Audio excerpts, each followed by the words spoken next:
2024 সালের অগস্ট মাসে শেখ হাসিনা সরকারের পতন হয় বাংলাদেশে।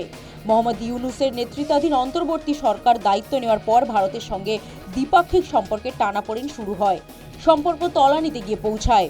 সম্প্রতি বাংলাদেশে জাতীয় নির্বাচনে বিপুল সংখ্যাধিক্য নিয়ে ক্ষমতা দখল করেছে বিএনপি।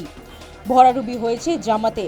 তলানিতে পৌঁছানো সম্পর্ক কি বিএনপির আমলে ফের জোড়া লাগবে? এই প্রশ্ন এখন প্রধান হয়ে দাঁড়িয়েছে। দেশটির হবু প্রধানমন্ত্রী হিসেবে এ নিয়ে মুখ খুলেছেন তারেক রহমান।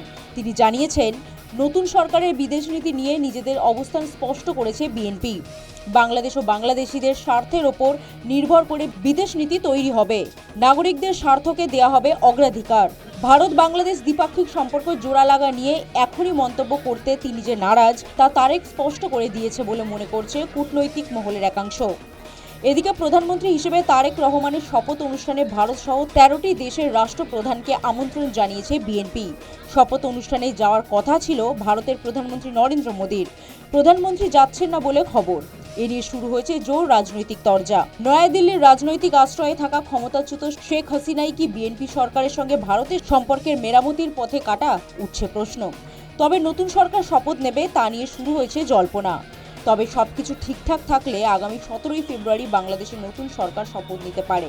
রাষ্ট্রপতি ভবনের এক কর্মকর্তা এই দাবি করেছেন। জাতীয় সংসদের কমপ্লেক্সে এই শপথ অনুষ্ঠান অনুষ্ঠিত হবে। News time.